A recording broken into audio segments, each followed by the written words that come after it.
A census taker once tried to test me. I ate his liver with some fava beans and nice Chianti. That is the line, the one everyone remembers.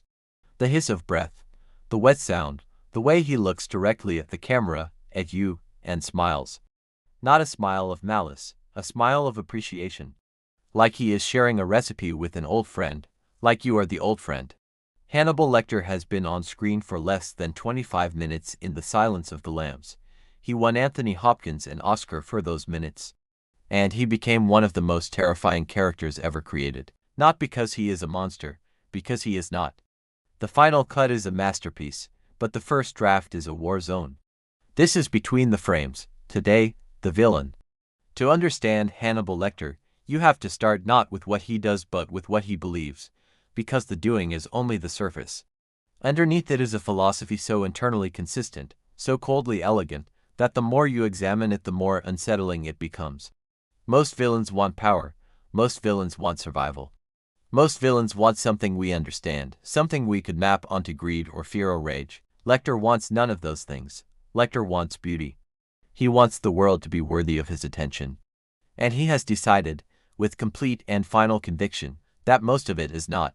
He believes in refinement, in quality, in discernment. He believes that most people are rude, dull, and beneath his consideration. He believes that life is an aesthetic experience, and that those who cannot appreciate it deserve whatever comes to them. The world, in his view, is divided into two kinds of people. Those with taste, and those who are tasteless. He is not being metaphorical, he means it literally, down to the bone. He is a psychiatrist, cultured, meticulous, he paints in the style of the old masters. He plays the harpsichord from memory. He prepares elaborate meals with ingredients sourced with the care of a Michelin-starred chef. He appreciates good wine, good conversation, good architecture. He is, by every visible measure, what we would call civilized. He also eats people. But in his mind these two things are not contradictions. They are extensions of the same principle. Refinement applied without exception. When he kills, it is never random. It is never impulsive, it is editorial.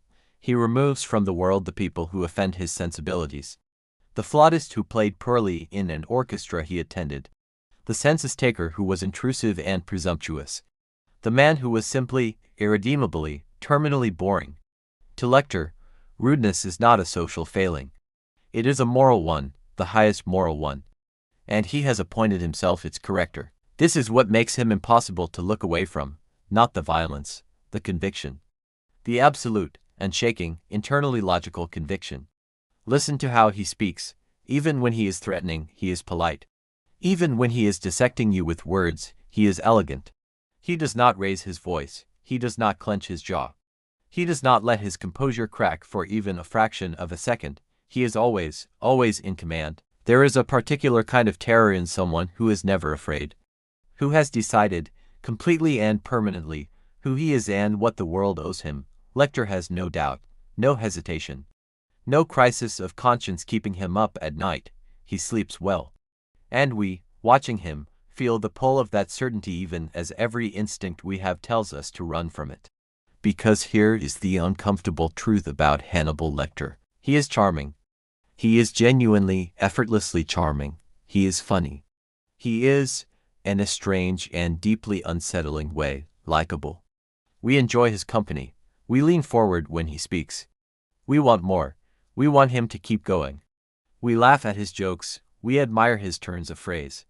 We root for him in scenes we know we should not be rooting for him in.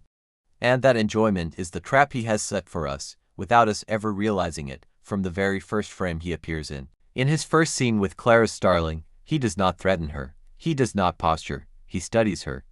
He smells her from across the room and identifies her cheap drugstore perfume, her West Virginia roots, the specific texture of her ambition and her insecurity. He does it not to humiliate her but because he is genuinely, deeply interested. She is the most interesting thing that has walked into his cell in years. Maybe ever. And we feel that interest. We feel his intelligence turn toward her like a beam of light. His complete and undivided attention, his focus. It is flattering, even to us watching. We think, somewhere beneath the revulsion and the horror, if he were talking to me like that, I would feel seen. Truly seen, perhaps for the first time. That is exactly the trap. He makes you feel seen right before he eats you. The magnetism is not in his violence. It is in his restraint. He could kill anyone at any time. He chooses not to. He waits. He plays. He enjoys the long, slow game with the patience of someone who has never once been in a hurry, who has never needed to be. And we cannot look away because we are always waiting for the moment he decides to stop playing. Every scene with Lecter is a held breath, a wire pulled to its limit. We are terrified and we are thrilled, and somewhere in the space between those two feelings we have completely lost track of which one is which. But there is a crack, there always has to be. Without it he is not a character, he is a force of nature. And forces of nature are frightening, but they are not interesting. What makes Lecter interesting is the crack. The crack is Clarice Starling, not in the way you might expect. He does not fall in love with her, he does not soften toward her. He does not become something gentler in her presence. What happens is quieter than that and more interesting. She reminds him of someone.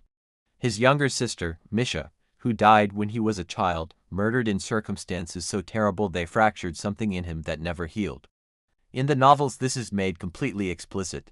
In the film it lives in glances, in pauses, in the way he watches her when she is not watching him, in the specific quality of his attention when she speaks about her own childhood, her own losses, her own wounds. Clarice is not his weakness, she is his mirror. She is also wounded. Also trying to prove herself against a world that underestimated her. Also carrying something heavy she has never set down and probably never will. He sees in her the shape of what he might have been. If the world had broken him differently, if he had chosen differently, if something had been different at the beginning. And so he helps her, not out of kindness, not out of sentiment, out of curiosity and something that is as close to tenderness as he is still capable of producing. He wants to watch her become what she is becoming. He wants to be part of the story of someone worth caring about, even if caring is the one thing he can no longer do without it costing him something he is not sure he still has. The crack is not that he loves her, the crack is that he is interested. Genuinely, specifically interested. And for someone like Lecter, interest is the closest thing to vulnerability he has left. It is the one place he can be reached, the one frequency on which you can still find him. He is a psychiatrist who cannot heal himself. A man of profound aesthetic taste who consumes human flesh. A killer who is, somehow, in a way that troubles us long after the credits roll, sympathetic. And none of that is an accident of writing. All of it is entirely the point. Because when we watch Hannibal Lecter, we are not watching a monster from a comfortable and reassuring distance. We are watching a question aimed directly at us. Could refinement without compassion lead here? Could intelligence without love become this cold, this cleanly? Could the belief that most people are beneath you, taken to its natural and logical end, produce exactly this? We are not watching someone alien to the human experience. We are watching someone who made choices, different choices, extreme choices. Choices that became irreversible a long time ago. But choices that begin somewhere familiar. Somewhere we recognize. The mirror he holds up is not flattering. But we cannot stop looking into it. There is a moment near the end of the film. Lecter has escaped. He calls Clarice from a sun-drenched airport somewhere warm. He tells her he is not going to come after her. He has no plans to hurt her. He has other plans. He is going to have an old friend for dinner. He hangs up. He spots his next target moving through the crowd toward him. He smiles, not the smile of someone who has won. The smile of someone who was never not winning. He puts on a hat, he steps into the crowd, he disappears. He does not become a monster in that final moment.